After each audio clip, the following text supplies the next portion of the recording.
Commissioner, my friend has asked to switch spots. And I see that. We've advised the parties.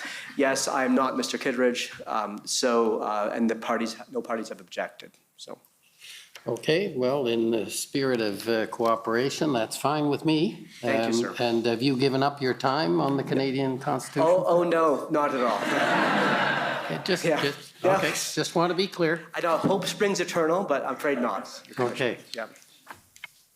All right. Well, good morning, Mr. Prime Minister. I'd like to quickly circle back. Could you I'm sorry. Particularly morning, given my mistake. I'm Rob Kittredge for the Justice Center for Constitutional Freedoms, and we share standing at these hearings with the Democracy Fund and Citizens for Freedom. I'd like to circle back to a bit of a constitutional conversation I had the other day. Cabinet confidentiality, the principle that members of Cabinet are free to express their opinions on issues before Cabinet fully in private meetings and discussions with you and their Cabinet colleagues. Are you familiar with that principle? Yes, I am. And the principle of Cabinet solidarity, where once decisions are presented to the public or to Parliament, they are collective decisions of Cabinet and can't be repudiated or criticized by your ministers. And if they were to do that, they would have to resign their post. That is a principle, yes. All right. Tow trucks have come up a lot at this commission, and my friends and the commissioner know me by now as a bit of a towing aficionado. It's been a while since I've brought up the subject, but I thought maybe you and I could have a little talk about it. As you know, in order to legitimately and legally declare a public order emergency pursuant to the Emergencies Act, the purported emergency cannot be effectively dealt with under any other law of Canada. You're taking the position that the emergency declaration was justified in part because towing services were required and could not be procured. Is that accurate? That's a bit of a leap. We say that the Emergencies Act was required because the situation as a whole could not be resolved under existing authorities and was not being resolved under existing authorities. Right, but towing service procurement was part of that total picture that you're talking about, wasn't it?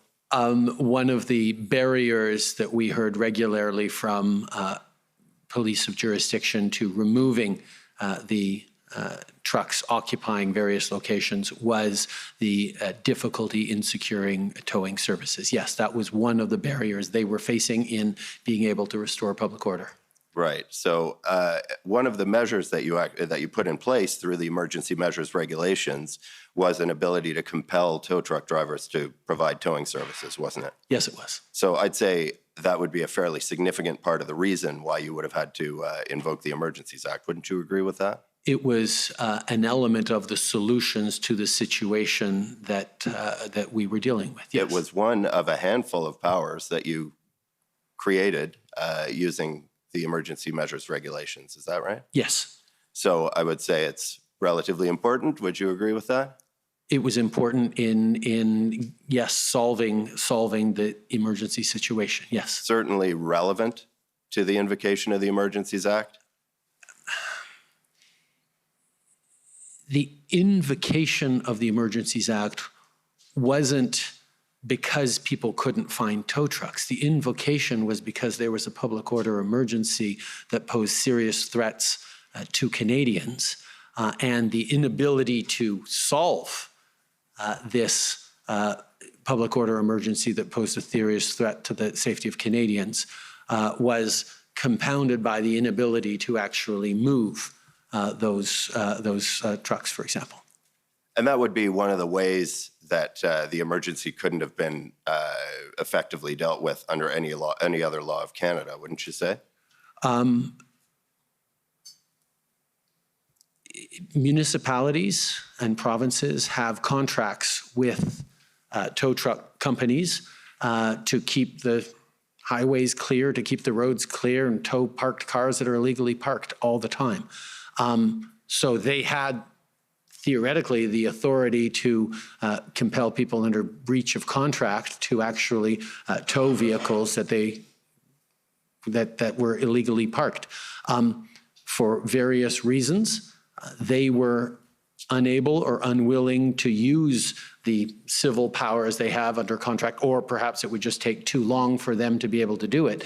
But in feedback with everyone from Alberta to Ontario to elsewhere, was that they needed to be able to compel those tow trucks to actually do the job of clearing those streets. And you, in fact, put that power into the emergency measures regulation. Yes, we did. And so a discussion of tow trucks is relevant to this discussion we're having right now. Yes. We talked about cabinet solidarity earlier. There's been a waiver of cabinet confidence, the related partial waiver, I should say, of cabinet confidence, the related principle that would have allowed you to withhold documents from this commission. You've disclosed quite a few, and would you say you've been pretty transparent with the commission? There have been hundreds of public inquiries over the course of our country's history, and only 4 times were there waivers of cabinet confidence. For this situation, it was extremely important to me that all the inputs, or as many inputs as possible, that cabinet received in making the determinations that we did, are visible to Canadians. So yes, we've waived cabinet confidence in terms of the inputs that cabinet heard to make the decision, but the actual deliberations, as you point out, remain secret. Great. So you wanted to make sure that the relevant matters were visible to Canadians. Can I pull up POE JCF 2, please? So this is a document as it's coming up. We've been having a bit of an argument over the last little while about some redactions that were made in the documents disclosed by my Friends for Canada. And there were some disputes about parliamentary privilege and irrelevance. But in this particular document, I'd like you to take a look at this. This first document was what was originally disclosed. And this document, the second one, had some redactions removed and those documents were ordered disclosed last night, Canada took the position last night that there was reason to insist on this redaction, or that this document not be produced unredacted. But I wonder if maybe you could, and at the end of the day, this was produced at 10:26 a.m. this morning, so I'm a little more unprepared for this cross than I normally am. But I wonder if you could look at that first redaction on the original disclosure and see if you can see the reason for the redaction that's highlighted in the black box there. It appears to say irrelevant and parliamentary privilege. Right, so I'm looking at the irrelevant one. Could you identify on the other side what information was blacked out as irrelevant by your government? Americans offering tow trucks. Yeah, and wouldn't you say that discussion of tow trucks was relevant to the discussion we're having here today? I'm not the one who made these redactions. It's the professional public service that made those redactions, so you'd have to ask them. Right, well, I think we will be. But in any event, I would put it to you that tow trucks weren't in fact required, that the power to compel tow trucks was not used for anything other than convenience, and that tow trucks had been secured at all important locations prior to the invocation of the Emergencies Act. And I got to say, it's interesting to close on this tow truck point. I hadn't expected that to happen. But would you agree with me that tow trucks weren't in fact needed at the time of the invocation of the Act? Mr. Commissioner, Brian Gover for the Government of Canada. And if my friend is going to put that to the witness, he ought to put the proposition correctly. I remind my friend that the evidence of Commissioner Parikh of the Ontario Provincial Police was that the powers under the emergency measures regulation in relation to tow trucks were used.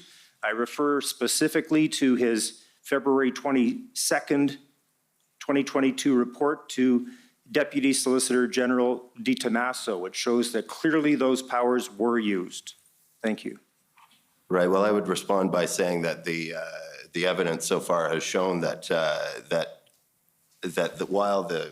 while strictly speaking there was an invocation of, or there was a use of that power under the Act by the OPP, it was basically used as a method to ensure that the payment was made. It's It's any supposed to event. come to me, and I think those happen to be areas that I'm going to have to deal with. enough. What is in fact the case, but you can pose your question in a different way if you wish, but I think whether or not they were used, whether or not it was required is something I will rule on. I think we're bearing the lead a little bit here, and I'll ask you again.